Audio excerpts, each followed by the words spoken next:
Next topic में हम ये चीज़ देख रहे हैं कि जो माइक्रो प्रोसेसर जो है इसके वर्जन्स कौन कौन से वर्जन्स आए हैं यहाँ पर, है ना। सबसे पहला जो माइक्रो प्रोसेसर जो आया था वो कौन सा माइक्रो प्रोसेसर आया था, 8080 आया था, जो कि 4 बिट पे काम कर रहा था। 8085 नेक्स्ट माइक्रो प्रोसेसर था। इसके बाद जो माइक्रो प्रोसेसर जो आया था वो क्या था, 8086 माइक्रो प्रोसेसर था। 8086 माइक्रो प्रोसेसर जो है वो हम डिस्कस कर रहे हैं ना इस सब्जेक्ट में। ये जो था ये एक रिवॉल्यूशन माइक्रो प्रोसेसर आया था। इसमें बहुत सारे कॉन्सेप्ट, नए नए ऐसे कॉन्सेप्ट आए थे जिसके कारण से हमारा जो आज का जो माइक्रो प्रोसेसर जो है वो रन कर रहा है ना। जैसे कि 8086 में एक नया कॉन्सेप्ट आया था, जैसे कि मैक्सिमम मोड, मिनिमम मोड, है ना। इसके बारे में हम लेटर और हम डिस्कस करेंगे कि मैक्सिमम और मिनिमम मोड क्या होता है ना। ये चीज़ के बारे में डिस्कस करेंगे। नेक्स्ट माइक्रो प्रोसेसर जो आया था वो क्या था, 80186, then 80286, then 80386 and then 80586 microprocessor था। और 80586 वो माइक्रो प्रोसेसर जो था जिसके कारण से आज का जो कमर्शलाइजेशन जो हो पाया कंप्यूटर सिस्टम का या माइक्रो प्रोसेसर का वो हो पाया था। 80586 को हम पेंटियम 1, पेंटियम 2, पेंटियम 3, पेंटियम 4 भी हम कहते हैं, है ना। ये बीटा वर्जन जो आया था 80586 का वो 1992 1993 के आसपास आया था। लेटर ऑन इसका जो प्योर तरीके से जो कमर्शलाइजेशन जो हुआ था वो आपका 1994 1995 के आसपास से कमर्शलाइजेशन शुरू हुआ था, है ना। और इसका जो पेंटियम 4 का जो लास्ट जो जनरेशन जो आया था, है ना, लास्ट जनरेशन की मैं बात कर रहा हूँ, मैं लास्ट पेंटियम 4 माइक्रो प्रोसेसर की बात नहीं कर रहा ना। पेंटियम 4 प्रोसेसर तो पहले से ही आ गया था, बट पेंटियम 4 का जो लास्ट जो जनरेशन था वो 2000 at the end of 20th century में आया था, है ना। इसके बाद जो नेक्स्ट जो एक रिवॉल्यूशन जो माइक्रो प्रोसेसर जो आया है वो आपका आया है कोर 2 डीओ प्रोसेसर आया है ना। इसके बाद से आपका core i3, core i5, core i7 processor आया। ये हमारे एडवांस माइक्रो प्रोसेसर है, ठीक है। तो हम 40 ईयर्स के बाद कहाँ पर हैं, लगभग कोर i7 के पास में, है ना। और कहाँ पे शुरू करना है अपने को प्रोसेसर को, 8085 और 8086। बात समझ में आ रहा है फ्रेंड्स। तो 8085 से लेकर के कोर i7 तक का जो सफ़र जो है वो क्या 40 ईयर का सफ़र है हमारा, ठीक है। और इस 40 ईयर के जर्नी में हम लोगों ने एडवांस माइक्रो प्रोसेसर हम लोगों ने बना लिया है। हम लोगों के जो साइंटिस्ट हैं, इंजीनियर्स हैं, रिसर्चर जो है वो लोगों ने एडवांस प्रोसेसर हम लोगों ने डिज़ाइन कर लिया है ना। बट हमें ये सब प्रोसेसर के बारे में डिस्कस नहीं करना, हमें तो बेसिक्स के बारे में जानना है ना। अगर हम बेसिक्स माइक्रो प्रोसेसर कैसे काम करता है उसके बारे में हम जान पाए तो आसानी से हम आगे का जो प्रोसेसर जो है वो कैसे काम करता है, क्या होगा, या नया जो फीचर जो होगा, जो अगर आप लोग कई सारे स्टूडेंट लोग सोच रहे होंगे कि मैं इस तरीके से माइक्रो प्रोसेसर डिज़ाइन कर सकता हूं, तो आप जान सकोगे। लेकिन उसको जानने से पहले आप लोगों को बेसिक माइक्रो प्रोसेसर के बारे में आप लोगों को पढ़ाई करना पड़ेगा, जो कि आप लोग का 8085 और 8086 के बारे में है, ठीक है। फिलहाल हम ये जो यूनिट जो चल रहा है, ये जो ट्यूटोरियल जो चल रहा है, उस पर हम ना कि 8085 के बारे में डिस्कस करेंगे, ना कि 8086 के बारे में डिस्कस करेंगे। हम एक सिंपल प्रोसेसर के बारे में डिस्कस करेंगे कि उसके अंदर पे क्या होता है और वो कैसे काम करता है, उसके बारे में हम डिस्कस करेंगे, ठीक है फ्रेंड्स। नेक्स्ट जो है वो आप लोगों का आपकी स्क्रीन पे जो दिखाई दे रहा है वो क्या है, एक कंप्यूटर सिस्टम का एक लो लेवल डायग्राम है ये, है ना। लो लेवल डायग्राम है ये। तो इस पे आप देख पाएंगे कि जो हमारा जो बेसिक जो कंप्यूटर सिस्टम जो होता है उस पर 3 चीज़ें मेन इन्वॉल्व होती है ना। पहला जो है आप लोग का इनपुट आउटपुट सिस्टम, दूसरा है आप लोगों का मेमोरी, और तीसरा है आप लोगों का प्रोसेसर। ये 3 चीज़ें मेन इन्वॉल्व होती है। इनपुट सिस्टम किसके लिए, कि आपके कंप्यूटर सिस्टम को इनपुट दे सकें। तो इनपुट जो होगा वो हम किसके थ्रू देंगे, कीबोर्ड के थ्रू देंगे, है ना, माउस के थ्रू देंगे। हम ये सब क्या करेंगे, हम लोग इनपुट देंगे हम लोग, ठीक है। आउटपुट सिस्टम क्या, एक ऐसा सिस्टम जिसके थ्रू अपने को कुछ मिल सके, है ना। जैसे कि मॉनिटर है, उस पर हम रिजल्ट को देख सकते हैं। प्रिंटर जो है उस पर हम प्रिंट डायग्राम को देख सकते हैं, या टेक्स्ट प्रिंट को हम लोग देख सकते हैं हम लोग, है ना। ये तो क्या है, हमारा आउटपुट सिस्टम, ठीक है। मेमोरी एक ऐसा जगह है जहाँ पर हमारे प्रोग्राम्स और डेटा जो हैं वो स्टोर होते हैं। और प्रोसेसर एक ऐसा जगह है जहाँ पर हम प्रोसेसिंग करने के लिए हम देंगे, यानी कि हमारा जो मेन जो कंपोनेंट जो है पूरे कंप्यूटर सिस्टम में वो क्या है, हमारा प्रोसेसर जो है, प्रोसेसर ही है जो कि क्या करता है, प्रोसेसिंग करता है और क्या करेगा, आउटपुट देगा। या तो वो आउटपुट देगा आपके डिस्प्ले डिवाइसेस को देगा, या तो आपके प्रिंटर को देगा, है ना। और इन दोनों के बीच पे ये क्या करेगा, ये हमारा प्रोसेसिंग करेगा जो भी डेटाज उसे मिल रही है ना। तो हम ये जान लेते हैं कि प्रोग्राम मेमोरी जो है वो क्या स्टोर करके रखा हुआ है, प्रोग्राम और डेटा को स्टोर करके रखा हुआ है। तो आइए फ्रेंड्स ये हम देख लेते हैं कि प्रोग्राम का एक्चुअली में मीनिंग क्या होता है ना। तो प्रोग्राम जो है उसको आप यहाँ पर देख सकते हैं कि प्रोग्राम जो है एक प्रकार का एक MS वर्ड जैसा हो गया, व्हाट्सएप हो गया, कैमरा का एप्लीकेशन हो गया, एक्सेट्रा। ये क्या है, हम आपके पास प्रोग्राम्स है ना। और डेटा की अगर हम बात करें तो क्या हो जाएगा, अगर हम MS वर्ड की बात कर रहे हैं तो क्या हो जाएगा, डेटा डॉक्यूमेंट मेड है ना, जो हम टेक्स्ट मैसेज जो लिख रहे हैं वो जो है वो क्या हो जाएगा, डेटा हो जाएगा किसका, MS वर्ड का है ना। व्हाट्सएप क्या है, अगर प्रोग्राम है तो उसका जो डेटा जो होगा वो क्या होगा, कोई टेक्स्ट मैसेज होगा, कोई वीडियोज़ होगा जो उसके थ्रू हम सेंड कर रहे हैं, वो क्या हो जाएगा, डेटा होगा है ना। अगर हम पिक्चर की बात कर रहे हैं कैमरा के थ्रू, क्या वाया कैमरा के थ्रू हम बात कर रहे हैं है ना, तो ये क्या हो जाएगा, पिक्चर जो वो क्या हो जाएगा, डेटा हो जाएगा, वीडियो जो होगा वो क्या हो जाएगा, डेटा हो जाएगा, कैमरा जो है वो क्या हो जाएगा, आपका प्रोग्राम हो जाएगा। ठीक है फ्रेंड्स, समझ में आ गया प्रोग्राम और डेटा क्या हो रहा है ना। अब यही प्रोग्राम और यही डेटा को अगर आप लोग सी लैंग्वेज में अगर आप देखेंगे तो क्या हो जाएगा, आपका सी लैंग्वेज जो है वो आपका क्या हो जाएगा, प्रोग्राम हो जाएगा आप लोग का। और उसके अंदर पे जो आप कुछ लिख रहे हैं जैसे A=B+C, वो क्या हो जाएगा, वो वहाँ पर डेटा हो जाएगा। ठीक है फ्रेंड, इसमें कंफ्यूज मत होना। अब मैं प्रोग्राम की यहाँ पर जो बात कर रहा हूँ वो सॉफ्टवेयर है वहाँ पर, और उसके अंदर पे क्या है, नंबर ऑफ इंस्ट्रक्शंस हैं है ना। और नंबर ऑफ इंस्ट्रक्शंस के थ्रू ही क्या हो रहा है, प्रोग्राम बन रहा है ना। और प्रोग्राम जो है, नंबर ऑफ प्रोग्राम को हम बना रहे हैं तो क्या बन जा रहा है, वो MS वर्ड हो जा रहा है। ठीक है, और यही चीज़ क्या होता है, मेमोरी में क्या हो जाता है, स्टोर हो जाता है। आपके प्रोग्राम्स और आपके डेटाज जो हैं वो क्या हो जाते हैं, मेमोरी में क्या हो जाते हैं, स्टोर हो जाते हैं। ठीक है, इनपुट जो है वो क्या कर रहा है, आप इनपुट डिवाइस जो है वो क्या कर रहा है, आप कुछ चीज़ लिख रहे हो, यानी कि कुछ चीज़ हम इंस्ट्रक्शन दे रहे हो। जब भी आप इंस्ट्रक्शन आप लिखोगे तो वो कहाँ जाएगा, वो मेमोरी के पास ही जाएगा, प्रोसेसर के पास डायरेक्ट नहीं जाएगा। वो बात समझ में आ रहा है। प्रोसेसर देन बाद में क्या करता है, उसे प्रोसेस करता है। ठीक है, बाद में हम देखेंगे कि कैसे प्रोसेसर इसे प्रोसेस करता है। ठीक है, तो हम मेमोरी की जो बात कर रहे हैं, बेसिकली मेमोरी की जो हम बात कर रहे हैं वो हम यहाँ पर बात कर रहे हैं प्राइमरी मेमोरी की ही हम बात कर रहे हैं ना कि सेकेंडरी मेमोरी की। ठीक है, प्राइमरी मेमोरी जो है 1970 से पहले केवल प्राइमरी मेमोरी ही हुआ करता था पूरे के पूरे कंप्यूटर सिस्टम में, ना कि सेकेंडरी मेमोरी है ना। सेकेंडरी मेमोरी का जो है वो क्या होता है फ्रेंड्स, सेकेंडरी मेमोरी वो होता है जो कि आप लोगों का स्टोरेज डिवाइस के लिए काम आता है, यानी कि आप फ्यूचर के लिए आप क्या कर रहे हो, उसे सेव करके रख ले रहे हो, फिर वहाँ से आप क्या कर रहे हो, ऑपरेट कर रहे हो है ना। 1970 से पहले तक सेकेंडरी मेमोरी का कोई कॉन्सेप्ट था ही नहीं, केवल और केवल क्या था, प्राइमरी मेमोरी ही था। ठीक है, तो अगर हम मेमोरी की बात कर रहे हैं इस पूरे के पूरे सिलेबस में, तो केवल और केवल वो कौन सा मेमोरी है, वो प्राइमरी मेमोरी है। ठीक है, तो प्राइमरी मेमोरी को ही हम क्या बोलते हैं फ्रेंड्स, रैम बोलते हैं, रैंडम एक्सेस मेमोरी बोलते हैं। ठीक है, रैम जो है वो यहाँ पर 2 टाइप्स के हैं, एक होता है SRAM होता है, दूसरा क्या होता है, DRAM होता है। ठीक है, ठीक है, तो यहाँ पर रैम जो है वो क्या है, SRAM है, दूसरा जो है वो क्या है, DRAM है। ठीक है, SRAM जो है वो क्या है, आप लोग का स्टैटिक रैम होता है ना, जो कि किससे बना हुआ है, आप लोग का फ्लिप फ्लॉप से बना हुआ है। और ये जो होता है बहुत फास्ट होता है। ठीक है, फ्लिप फ्लॉप में हो गया जेके की नॉर्मल आपका जेके फ्लिप फ्लॉप हो गया है ना, ये सब फ्लिप फ्लॉप को हम लोग यूज़ करते हैं SRAM के लिए, स्टैटिक रैम के लिए, जो कि सेट और रीसेट कॉन्सेप्ट पे काम करता है। सेट यहाँ पर है, वहाँ पर 1 बिट को लेता है, रीसेट पे यहाँ पर 0 बिट को लेता है। ठीक है, डायनेमिक DRAM की अगर हम बात करें तो ये क्या कहलाता है, डायनेमिक रैम कहलाता है ना, डायनेमिक रैंडम एक्सेस मेमोरी कहलाता है, जो कि किस पे काम करता है, कैपेसिटर पे काम करता है। ये जो है SRAM से क्या है, कंपेयर में क्या है, स्लो है। और ये किस पे काम करता है, इसका कॉन्सेप्ट चार्ज और डिस्चार्ज में काम करता है। ये ऑलरेडी आप लोगों ने बेसिक इलेक्ट्रॉनिक सब्जेक्ट में आप लोगों ने डिस्कस पढ़ा होगा, कैपेसिटर कैसे काम करता है। ठीक है स्टूडेंट्स, तो नेक्स्ट क्लास पे हम देखते हैं, नेक्स्ट टॉपिक में हम देखते हैं कि आपका जो प्रोसेसर जो है वो कैसे वर्क करता है। ठीक है, ये जो आप सिस्टम जो आप देख रहे हैं, ये जो आप सिस्टम जो देख रहे हैं, ये आपका कंप्यूटर सिस्टम जो कंप्यूटर सिस्टम ही है ना, कंप्यूटर सिस्टम ही है आपका। ठीक है, तो इस कंप्यूटर सिस्टम में आप देखिए, जब भी हम इनपुट आउटपुट मेमोरी से थ्रू हम लोग कुछ भी चीज़ हम भेज रहे हैं, तो वो क्या आ रहा है हमारे पास, मेमोरी में क्या स्टोर हो रहा है, आपके पास इंस्ट्रक्शन स्टोर हो रहा है ना। और ऑलरेडी हम लोगों ने ये डिस्कस कर लिया है कि जो सॉफ्टवेयर जो होता है, it is made up of program है ना, और प्रोग्राम जो होता है वो क्या होता है, it is a collection of instruction है ना।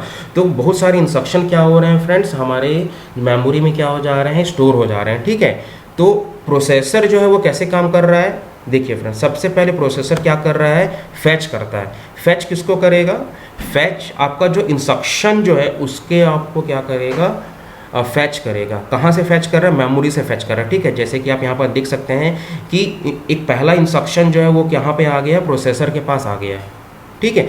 अब प्रोसेसर के पास जब आ गया है वो इंस्ट्रक्शन, तो नेक्स्ट स्टेप में क्या होगा, वो डिकोड करेगा। डिकोड जो है वो क्या है, प्रोसेसर के अंदर पे एक डिकोडर लगा रहता है। जैसे कि मैं यहाँ पर एग्जांपल ले रहा हूँ, 2/4 का डिकोडर ले रहा हूँ, है ना। 2/4 डिकोडर का मतलब क्या है कि 2 इनपुट्स मिलेंगे और 4 क्या होंगे, आउटपुट्स मिलेंगे। डिकोडर जो है वो क्या है, डिकोड कर रहा है, यानी कि जो भी इंस्ट्रक्शन जो मिला है उसको वो क्या करेगा, वो डिकोड करेगा, करने की कोशिश करेगा कि ये क्या है एग्जैक्टली, है ना। तो डिकोडर जो है वो क्या है, 2 इनपुट्स है ये ले रहा है और कितने आउटपुट्स को दे रहा है, 4 आउटपुट्स को दे रहा है, ठीक है।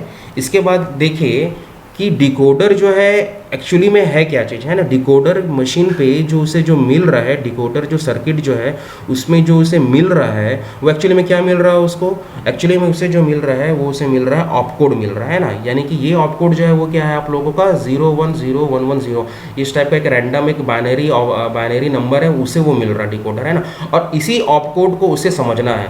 और यहाँ पर फिलहाल मैंने जो लिया है ये लगभग आपका 7 बिट का है ना, लेकिन मैं यहाँ पर कितने बिट का मैं यहाँ पर डिकोडर लिया हूँ, यहाँ पर 2 बिट का डिकोडर लिया है ना। तो इसमें कंफ्यूज मत होना, यहाँ पर 7 बिट का 7 बिट है ले रहा है और यहाँ पर आपने यहाँ पर 2 बिट आपने लिया है ना। तो इस पर आप लोग कंफ्यूज मत होना, है ना। मैं फॉर एन एग्जांपल ही मैंने यहाँ पर लिया है कि 2 बिट का मैंने क्या लिया है, यहाँ पर मैंने डिकोडर लिया ना।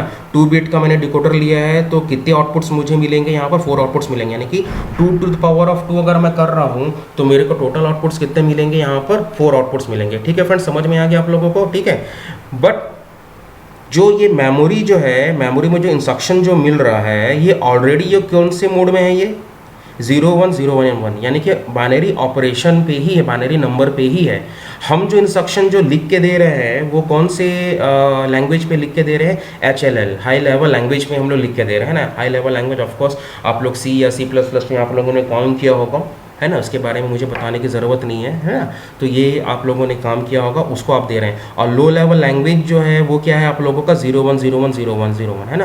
तो HLL जो है वो लो लेवल लैंग्वेज में कैसे करेगा, कन्वर्ट करेगा, with the help of compiler जो है वो कन्वर्ट करेगा। अब बीच में देखिए आप लोग का यहाँ पर क्या है, ADDBC करके लिखा हुआ है, ADDBC, है ना। ये क्या है आप लोग का असेंबली लैंग्वेज, है ना। तो प्रोसेसर के अंदर पे जो डिकोडर जो है इस पर हम बने बुनाए एक एल्गोरिथम हम डाल के स्टोर करके रखे हुए हैं रोम में, है ना, जो कि काम कर रहा है, या रैम में, जो कि प्रोसेसर के अंदर में भी हम लोग कुछ इन्फॉर्मेशन को पहले से फिट करके रखे हुए हैं। तो ये किस पे हम लोग लिखे हैं, हाई लेवल लैंग्वेज पे हम लोग नहीं लिखे हैं। उस चीज़ को हम लोगों ने किस में लिखा है, हम लोगों ने असेंबली लेवल लैंग्वेज पे हम लोगों ने लिखा है। बात समझ में आ गया फ्रेंड्स आप लोगों को।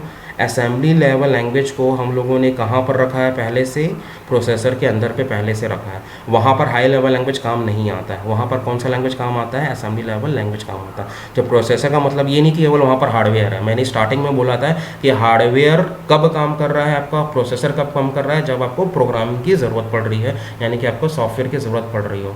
बात समझ में आ गया आप लोगों को, ठीक है। आप लोगों की बात समझ में आ गया, ठीक है। इसके बाद आप देख रहे हो कि जो 2/4 का जो डिकोडर जो है, इसमें आप देखो टोटल हमारे पास टोटल कितने इनपुट्स थे हम लोग का, टोटल हमारे पास कितने इनपुट्स थे, हमारे पास 2 इनपुट्स थे, है ना। और कितने आउटपुट्स आ रहे हैं हम लोग के पास, टोटल 4 आउटपुट्स आ रहे हैं। तो अगर मैं ये मान के चलूँ मेरे पास जो इनपुट्स जो मिल रहा है 0 मिल रहा है, तो क्या कहलाएगा, ऐड कहलाएगा। 0 1 मिल रहा है तो क्या कहलाएगा, सब्ट्रैक्शन कहलाएगा। 1 0 मिल रहा है तो क्या कहलाएगा, वो मल्टीप्लिकेशन कहलाएगा। 1 1 मिल रहा है तो क्या कहलाएगा, वो डिवीजन कहलाएगा, ठीक है। तो मुझे टोटल इनपुट्स कितने मिले डिकोडर में, 2 इनपुट्स मिले, और आउटपुट में मुझे कितने मिल रहे हैं, मेरे को 4 मिल रहा है ना। अब ऑपकोड जो है आपका, जो मशीन जो है, प्रोसेसर जो है, वो देखेगा कि 0 0 है, तो 0 0 को देखेगा और उसके इंटरप्रिटेशन में क्या लिखा हुआ है, यहाँ पर ऐड लिखा, तो उसको वहाँ पर कौन सा ऑपरेशन को परफॉर्म करेगा, ऐड ऑपरेशन परफॉर्म करेगा, ठीक है। तो हमारे पास जो ऑपरेशन जो है वहाँ पर कितने हैं, टोटल यहाँ पर 4 है। कितने बिट पे, 2 बिट पे। अगर हमारा प्रोसेसर 2 बिट पे काम कर रहा है तो हमारे पास ऑपरेशन जो है वो कितने हो रहा है, यहाँ पर 4 ऑपरेशन परफॉर्म हो रहे हैं, ठीक है। 4 ऑपरेशन को हम लोग परफॉर्म कर सकते हैं। अगर मान के चलो हमारा माइक्रो प्रोसेसर जो है वो 3 बिट पे काम कर रहा है, तो हमारे पास टोटल ऑपरेशन कितने होंगे, 2 to the power of 3, यानी कि 8 ऑपरेशन परफॉर्म होंगे। वैसे ही अगर मान के चलो हमारे पास 2 to the power of 4 bit पे अगर हमारा माइक्रो प्रोसेसर अगर काम कर रहा है, तो टोटल ऑपरेशन कितना कितना परफॉर्म करेगा हमारा माइक्रो प्रोसेसर, कितने ऑपरेशन का परफॉर्म कर सकता है, 2⁴ यानी कि टोटल 16 ऑपरेशन को ये परफॉर्म कर सकता है। लाइकवाइज ऐसे ही जितने बिट बढ़ेंगे उतने ही नंबर ऑफ ऑपरेशन जो है वो परफॉर्म कर पाएगा हमारा माइक्रो प्रोसेसर। बात समझ में आ गया फ्रेंड्स? ठीक है, तो प्रोसेसर जो है वो कुछ इसी तरीके से वर्क करता है। ठीक है, पहला क्या हो रहा है आप लोगों का फैच, दूसरा क्या हो रहा है आप लोगों का डिकोड, है ना, तीसरा क्या होगा आप लोगों का एग्जीक्यूट, यानी कि ऑपरेशन को क्या कर रहा है वो सक्सेसफुली क्या कर रहा है, परफॉर्म कर ले रहा है। इसी तरीके से क्या हो रहा है आपका जो प्रोसेसर जो है वर्क करता है with the help of this 3 scene, fetch, decode and execute. और ये फैच, डिकोड, एग्जीक्यूट को मिला करके क्या बोला जाता है, इंस्ट्रक्शन साइकिल बोला जाता है। यानी कि आपका एक इंस्ट्रक्शन साइकिल में क्या क्या ऑपरेशन परफॉर्म हो रहा है, fetch, decode and execute operation जो है वो परफॉर्म हो रहा है। ठीक है, फैच का मतलब क्या है, किसी भी इंस्ट्रक्शन को मेमोरी से कहाँ पे लेके आना, प्रोसेसर पे लेके आना। डिकोड का मतलब ये है कि जो बाइनरी नंबर्स जो मिले हैं, जो डिजिटल नंबर जो मिले हैं, उसको डिकोड करना कि वो एक्चुअली में क्या है, क्या करवाना है, प्रोसेसर उसको कैसे समझेगा कि क्या ऑपरेशन है ना। तो उसके लिए क्या रखा गया वहाँ पर, डिकोडर रखा हुआ है ना। तो यहाँ पर हम लोगों ने एग्जांपल लिया 2/4 का, हम लोगों ने यहाँ पर एग्जांपल लिया। ठीक है, नेक्स्ट टॉपिक में आते हैं हम concept of binary and hexadecimal में। ठीक है, तो डेसिमल नंबर सिस्टम जो है यहाँ पर टोटल कितने नंबर रहते हैं, डेसिमल नंबर सिस्टम में 9 नंबर्स रहते हैं ना। और उसका इक्विवेलेंट अगर मैं बाइनरी नंबर सिस्टम अगर हम यहाँ पर लगाएं तो देखो 0 का क्या है, 000 है, 0000 है, 1 का क्या है, 0001 है, 2 का क्या है, 0010 है, 3 का क्या है, 0011 है। ये ऑलरेडी आप लोगों ने पढ़ लिया, conversion binary to decimal, decimal to binary, hexadecimal to binary. ये सब के बारे में मैं कन्वर्जन मैं नहीं बता रहा हूँ, बस एक छोटा सा कॉन्सेप्ट मैं बताना चाह रहा हूँ कि बाइनरी और हेक्साडेसिमल का रिलेशन क्या है इस माइक्रो प्रोसेसर का जो सब्जेक्ट है उसमें, है ना। तो यहाँ पर आप देखो कि जो हमारा जो डेसिमल नंबर सिस्टम जो है वो क्या है, 0 से लेकर के 9 तक है ना। टोटल कितने नंबर्स हैं यहाँ पर, टोटल 10 नंबर्स हैं, यानी कि 10 डिजिट्स हैं, है ना 10 नंबर्स हैं हमारे पास। ओके, 0 1 2 3 4 5 6 7 8 9। और बाइनरी नंबर को आप ध्यान से देखो तो इस बाइनरी नंबर का 0 का जो इक्विवेलेंट जो है वो क्या है, 0 0 0 0। 9 का इक्विवेलेंट नंबर क्या है, 1 0 0 1 है ना।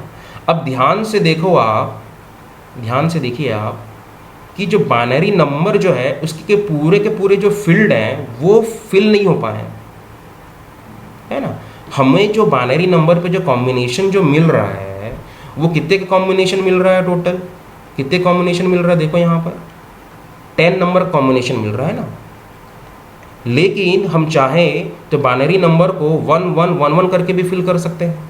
अगर मैं 1 1 1 1 करके फिल अगर करता हूँ, 1 1 1 1 करके फिल करता हूँ तो डेसिमल इक्विवेलेंट जो है उसका क्या होगा, 15 नंबर होगा। बट डेसिमल नंबर सिस्टम में हमारे पास टोटल नंबर कितने हैं, 9 है ना। टोटल नंबर कितने हैं, सॉरी 10 है ना, 0 से लेकर के 9 तक।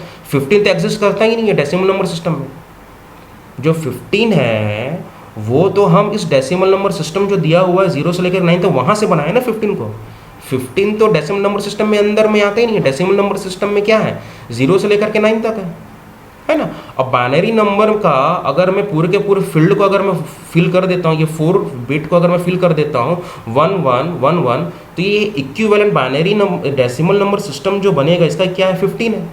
तो आप देख सकते हो यहाँ पर बाइनरी नंबर पे एक्चुअली में प्रॉब्लम क्या आ रहा है। बाइनरी नंबर पे प्रॉब्लम जो आ रहा है वो ये आ रहा है कि टोटल हमारे पास 10 कॉम्बिनेशन बन रहा है ना। In binary 4 bit we are having total 16 combination बनेंगे, तो टोटल 16 कॉम्बिनेशन बनेंगे ना। 0 से लेकर के 1 1 तक टोटल कितने काउंट हो रहा है, 16 कॉम्बिनेशन बन रहा है। लेकिन बाइनरी नंबर पे हम लोग कितने यूज़ कर पा रहे हैं, केवल 10 को हम लोग यूज़ कर पा रहे हैं। बाकी जो 6 जो है वो क्या फॉरबिडन है, हमें नज़र ही नहीं आ रहा। तो वो तो हमारे लिए यूजलेस हो गया ना। बाइनरी नंबर पे आप देखो ध्यान से, मैं बार बार मैं आप लोगों को ये बताना चाह रहा हूँ, ध्यान से समझो इसको, ये बहुत इंपॉर्टेंट टॉपिक है ना। बाइनरी नंबर सिस्टम पे आपके पास टोटल जो कॉम्बिनेशन जो बन रहा है वो टोटल कितना बन रहा है, 16 बन रहा है। अगर मैं 4 बिट की बात कर रहा हूँ, है ना। 4 बिट क्यों लिया हूँ मैं, क्योंकि डेसिमल इक्विवेलेंट के लिए आखिरी में जो 9 जो है उसका डेसिमल बाइनरी नंबर पे इक्विवेलेंट करूंगा तो 1001 आ रहा है, यानी कि 4 बिट पे ही ये आएगा। मैं 5 बिट नहीं लूँगा ना, ये 6 बिट लूँगा। ध्यान से देखो आप, डेसिमल नंबर का जो 9 जो है उसका इक्विवेलेंट जो बाइनरी नंबर जो बनेगा वो क्या कितने डिजिट पे आ रहा है, कितने बाइनरी नंबर डिजिट पे आ रहा है, ये 1001 पे आ रहा है, 4 बिट पे आ रहा है। और इस 4 बिट को अगर मैं पूरा फिल कर देता हूँ 1111 के थ्रू, तो इसका जो इक्विवेलेंट जो डेसिमल नंबर जो है वो क्या है, 15 है। तो देख प्रॉब्लम ये है हमारे बाइनरी नंबर सिस्टम में कि 6 कॉम्बिनेशन हमें मिल ही नहीं रहे हैं। बात समझ में आ गया? 6 कॉम्बिनेशन हमें मिल ही नहीं रहा है, वो यूजलेस है, वो 6 कॉम्बिनेशन हम उसको यूज़ ही नहीं कर पा रहे हैं, यानी कि वो जगह भी ले रहा है बाइनरी नंबर का और हम उसको यूज़ भी नहीं कर पा रहे हैं।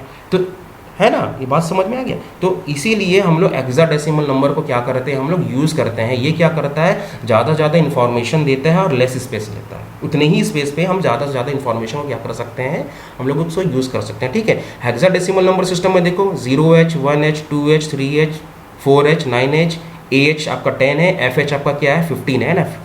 बात समझ में आ गया? ठीक है, ये आपका हेक्साडेसिमल नंबर सिस्टम है। ठीक है, डेसिमल में अगर हम कन्वर्ट करें इसी हेक्साडेसिमल को, तो 0H का मतलब क्या होगा, 0 होगा, 1H का मतलब 1 होगा, 9H का मतलब 9 होगा, AH का मतलब क्या होगा 10, FH का मतलब होगा 15। ठीक है, अब यहाँ पर इक्विवेलेंट अगर हम बाइनरी नंबर को देखें तो 0 का क्या होगा, 0 हेक्साडेसिमल का क्या होगा 0000, 1H का क्या होगा 0001 होगा, FH का जो होगा वो क्या होगा 1111 होगा, है ना। ये इसका इक्विवेलेंट क्या होगा, बाइनरी नंबर सिस्टम हो गया। ठीक है, अब हेक्साडेसिमल का बाइनरी इक्विवेलेंट को देखो आप, मैं यहाँ पर 00H कर रहा हूँ, 00H कर रहा हूँ, तो ये हमारा जो बाइनरी नंबर जो सिस्टम जो है वो कितना होगा, 4 बिट बाइनरी नंबर पे काम कर रहा है ना। ये 0 जो है इसका जो इक्विवेलेंट जो 0 जो है वो क्या है 4 बिट, और ये 0 जो है इसका जो इक्विवेलेंट जो है वो क्या हो जाएगा 4 बिट, यानी कि टोटल कितने बिट मिल रहे हैं यहाँ पर 4 बिट मिल रहे हैं ना। 00000000 इसका इक्विवेलेंट बाइनरी नंबर है। 35H का अगर मैं बात करूँ तो 3 का जो है बाइनरी इक्विवेलेंट क्या है 0011, और 5 का जो है वो क्या है 0101, ये मिल गया अपने को। 49H का अगर मैं देखूँ तो इसका बाइनरी इक्विवेलेंट क्या है 0100, और 9 का बाइनरी इक्विवेलेंट जो है वो क्या है 1001। FFH का जो है वो क्या है 11111111 है ना। ये आपका क्या है बाइनरी इक्विवेलेंट है हेक्साडेसिमल का। ठीक है, अब आते हैं यहाँ पर 8 बिट बाइनरी नंबर जो है उसे हम रिप्रेजेंट कैसे करेंगे हेक्साडेसिमल में 00H, और इसी को हम लोग क्या बोलते हैं, बाइट बोलते हैं। बात समझ में आ गया?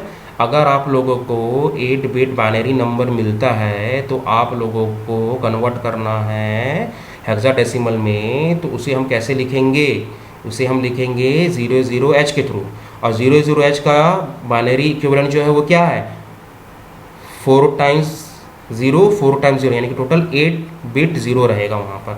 और 16 बिट बाइनरी नंबर अगर मैं लिख रहा हूँ, 16 बिट बाइनरी नंबर है तो इसका हेक्साडेसिमल में मैं कैसे रिप्रेजेंट करूँगा 000H।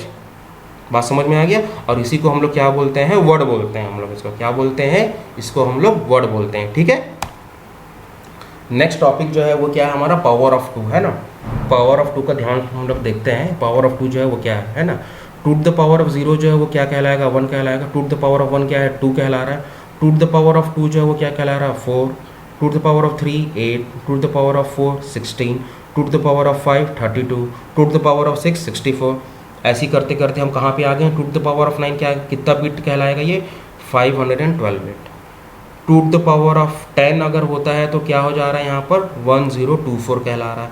हम बिट की बात कर रहे हैं यहाँ पर, है ना। यहाँ पर 10 जो सबस्क्रिप्ट में जो लिखा हुआ है ये क्या टोटल नंबर ऑफ बिट्स की बात कर रहे हैं हम लोग यहाँ पर, है ना। ठीक है, तो 2 टू द पावर ऑफ 10 से मिल रहा है हमारे पास, तो वो कितने बिट्स हैं वहाँ पर टोटल 1024 काउंट कर रहा है हम लोग उसके यहाँ पर, है ना। अगर 1024 होता है तो हम लोग उसको क्या बोलते हैं, हम लोग उसको 1 किलो बाइट बोलते हैं। क्या बोलते हैं फ्रेंड्स, 1 किलो बाइट बोलते हैं। ठीक है, अब मान के चलो मेरे पास 2 टू द पावर ऑफ 11 है, तो इसको मैं कैसे तोड़ के लिख सकता हूँ 2 to the power of 1 into 2 to the power of 10, 2 to the power of 1 into 2 to the power of 10। तो ये इक्विवेलेंट कितना कहलाएगा 2 टू द पावर ऑफ 11 कहलाएगा, है ना। 2 टू द पावर ऑफ 10 जो है 2 टू द पावर ऑफ 10 जो है वो क्या है 1024 है। 1024 को क्या बोला गया है 1 किलो बाइट बोला गया, तो ये कितना बाइट हो जाएगा, ये 2 किलो बाइट कहलाएगा। ये कितना कहलाएगा 2 किलो बाइट कहलाएगा। 2 टू द पावर ऑफ 16 है तो इसको हम लोग कैसे लिख सकते हैं, 2⁻6 इंटू 2⁻10। तो 2⁻6 जो है वो कितना है 64, और 2⁻10 जो है वो क्या कहला रहा है, किलोबाइट कहला रहा है, तो ये क्या हो जाएगा 64 किलोबाइट। वैसे ही 2⁻20 अगर होता है तो क्या हो जाएगा ये 2⁻10 into 2⁻10, 1 kilobyte into 1 kilobyte which is equal to 1 megabyte, है ना। जब 2 किलोबाइट जब आते हैं तो क्या बनेगा वहाँ पर हम लोग का 1 मेगाबाइट बनेगा, ठीक है। वैसे ही देखो 2⁻30 अगर आता है तो क्या कहला रहा है ये 1 गीगाबाइट, और 2⁻40 अगर आ रहा है तो क्या कहलाएगा ये 1 टेराबाइट कहलाएगा, ठीक है फ्रेंड्स। ये पावर ऑफ 2 का कॉन्सेप्ट है, और इसी के थ्रू आप लोगों को आगे का जो हमारे जो न्यूमेरिकल्स होंगे या हार्डवेयर जो आर्किटेक्चर होगा इसी के थ्रू पे ही हम लोग समझेंगे हम लोग, है ना। तो बार बार ये हमें समझने की ज़रूरत नहीं, इसे आप लोग समझ जाइए कि 2⁻3 है, 2⁻10 है, 1 किलोबाइट कैसा आया, 1 मेगाबाइट कैसा आया, 64 किलोबाइट कैसे आया, 1 टेराबाइट कैसे आया, ये आप लोग को इस टॉपिक के थ्रू आप लोग को समझ में आएगा, और इसे आप लोग अच्छे समझ लीजिए, ठीक है। नेक्स्ट टॉपिक जो है वो आप लोग का क्या है, बसेज है, ठीक है। तो बस जो है वो क्या है, bus is a medium to transfer a bit, है ना। बस जो है वो क्या कहला रहा है बच्चों, it is a medium to transfer a bit. एक बिट को ट्रांसफर करने के लिए हम लोग किसको यूज़ कर रहे हैं, हम लोग बसेस को यूज़ कर रहे हैं, ठीक है। बसेस को हम लोग यूज़ कर रहे हैं, ठीक है। Size of the bus is calculated on the number of bits like 4 bit bus, 8 bit बस एटसेट्रा, है ना। तो बस का जो अगर साइज़ को अगर हम कैलकुलेट कर रहे हैं तो इसका मतलब ये नहीं है कि नंबर ऑफ बसेस वहाँ पर कितने हैं, है ना। साइज ऑफ बस का मतलब ये है कि कितने बिट को वो ट्रांसफ़र कर पा रहा है, उसी को हम लोग क्या कहते हैं, साइज ऑफ बस कहते हैं ना। लाइक 4 बिट बस, अगर मैं 4 बिट बस की बात कर रहा हूँ इसका मतलब क्या है, इसका मतलब क्या है कि वो एक साथ 4 बिट को क्या कर रहा है, ट्रांसफर कर रहा है। 8 बिट बस की बात कर रहे हैं, इसका मतलब क्या है कि एक साथ वो क्या कर रहा है, साइमल्टेनियसली 8 बिट को क्या कर रहा है, ट्रांसफर कर रहा है, ठीक है। If the size of the bus is 1 bit then 1 bit is transfer at a time, है ना। अगर साइज बस का जो साइज जो है वो क्या है 1 बिट है ना, तो उसका मतलब क्या है कि वो एक समय में एक बिट को ही क्या कर पा रहा है, ट्रांसफर कर पा रहा है। अगर बस का साइज जो है if 4 bit buses is use then 4 bit is transfer simultaneously and likewise 8 bit bus, है ना। जैसे कि अगर 4 बिट बस को अगर हम यूज़ कर रहे हैं तो एक साथ हम कितने बिट को हम लोग ट्रांसफ़र कर सकते हैं, 4 बिट को ट्रांसफ़र कर सकते हैं, है ना। और ऐसे ही अगर कि अगर मान के चलो 8 बिट बस को अगर हम यूज़ कर रहे हैं, बस को यूज़ कर रहे हैं तो 8 बिट को हम लोग ट्रांसफ़र कर सकते हैं, ठीक है। अब जो बस जो है वो क्या कर रहा है, एक सेकेंड में बिलियन ऑफ बिट्स को क्या कर रहा है, ट्रांसफ़र कर ले रहा है ना। Billion of bits is transfer in a second, है ना। और ये इलेक्ट्रॉनिक स्विच की वजह से होता है, जिसको हम लोग क्या कहते हैं, ट्रांजिस्टर कहते हैं। This is not done by electronic switch called transistor, है ना। सॉरी बच्चों, दिस इज नॉट डन नहीं होगा यहाँ पर, this is done by electronic switch होगा, है ना। नॉट डन नहीं होगा, this is done by electronic switch होगा कॉल्ड ट्रांजिस्टर, ठीक है। और ट्रांजिस्टर जो है मान के चलो कुछ इस तरीके का है, हमारे पास बस जो है जो ट्रांजिस्टर से बना हुआ है वो इस तरीके का है ना। ये एक बस है, अगर इस बस को VCC के थ्रू अगर हम कनेक्ट कर देते हैं तो 1 बिट मिलेगा, और ग्राउंड से कनेक्ट कर देंगे तो ये क्या कहलाएगा, ये 0 बिट कहलाएगा, ठीक है। तो ये एक्चुअली में क्या है, ये हम लोग का बस है, VCC से कनेक्ट कर रहे हैं तो 1 मिल रहा है, ग्राउंड से कनेक्ट कर रहे हैं तो क्या मिल रहा है, 0 मिल रहा है, ठीक है। आपको समझ में आ गया ये चीज़, ठीक है। और इसको हम फिजिकली हम नहीं कर सकते हैं, इसको हम इलेक्ट्रॉनिक स्विच के थ्रू हम लोग कर सकेंगे। बार बार अपने को क्या चाहिए, मिलियन ऑफ ट्रांसफर बिट चाहिए अपने को, बिट्स को क्या करना, ट्रांसफर करना। तो बार बार VCC में कनेक्ट करेंगे, बार बार हम लोग क्या करेंगे, है ना। बार बार देखो VCC से कनेक्ट करेंगे, बार बार ग्राउंड से कनेक्ट करेंगे, VCC से कनेक्ट करेंगे और फिर क्या करेंगे, ग्राउंड से कनेक्ट करेंगे। तो फिजिकली तो हम कर नहीं सकते हैं, इसलिए अच्छा है कि हम क्या करें, वहाँ पर इलेक्ट्रॉनिक स्विच लगा लें, है ना। तो इलेक्ट्रॉनिक स्विच लगाएंगे तो इसी को हम लोग क्या बोलते हैं, यहाँ पर ट्रांजिस्टर बोलते हैं ना। तो ट्रांजिस्टर एक ऐसा डिवाइस है जिसके थ्रू हम लोग अगर VCC से कनेक्ट करेंगे तो हमें 1 बिट मिलेगा, ग्राउंड से कनेक्ट करेंगे तो क्या मिलेगा, 0 मिलेगा। ये आप लोगों ने बेसिक इलेक्ट्रॉनिक सब्जेक्ट में ऑलरेडी आप लोगों ने पढ़ लिया, ठीक है। तो जो बस जो है वो एक्चुअली में कितने टाइप के होते हैं, एड्रेस बस होता है, डेटा बस होता है और कंट्रोल बस होता है, ठीक है। और ये तीनों बस को मिला करके क्या बोला जाता है, सिस्टम बस बोला जाता है, ठीक है।